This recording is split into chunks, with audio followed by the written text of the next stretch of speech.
Amen. Now let's read verse 1 to 2. 1 Corinthians chapter 5. It is reported commonly, amen, that there is fornication among you, and such fornication as is not so much as named among the Gentiles, that one should have a father's wife. There's one of many. Amen.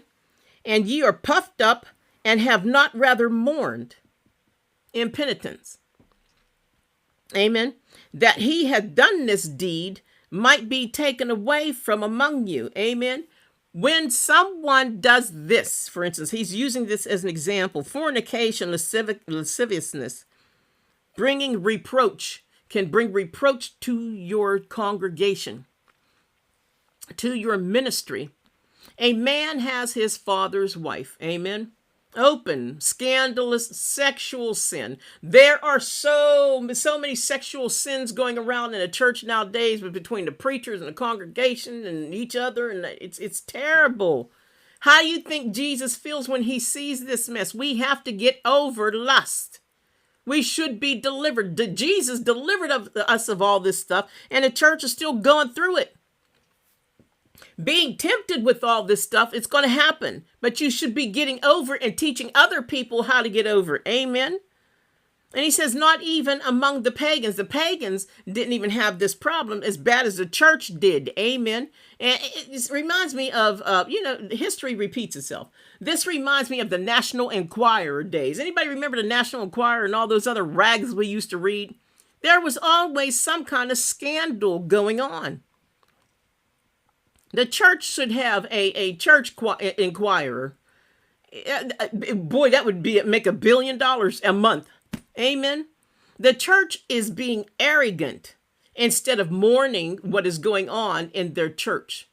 Tolerance masquerades as grace. That's what's happening today. There are so many people trying to make it look like, oh, but we want to operate in grace. So let's just be soft and gentle. And that's why people don't want to come to church anymore, because why would I go to church when the church is doing the same thing I'm doing out in the world? There's no difference in the church anymore. Amen. Because they abuse grace. Amen. The church is arrogant. They know this is going on in the church. They're arrogant.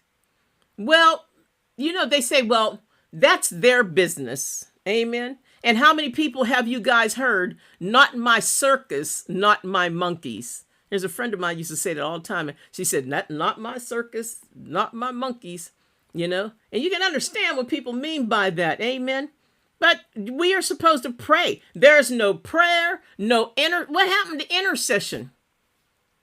Amen. Intercession is a lot more than just feeling that someone else has a cold somewhere and you're going to call it out and say God's healing colds. Intercession is more than that. There's no compassion for the poor husband who was robbed of his lover with his own son. Now, when it says when he said father's wife here, amen, in verse 1, he's talking about the boy's stepmother, his son's stepmother, amen.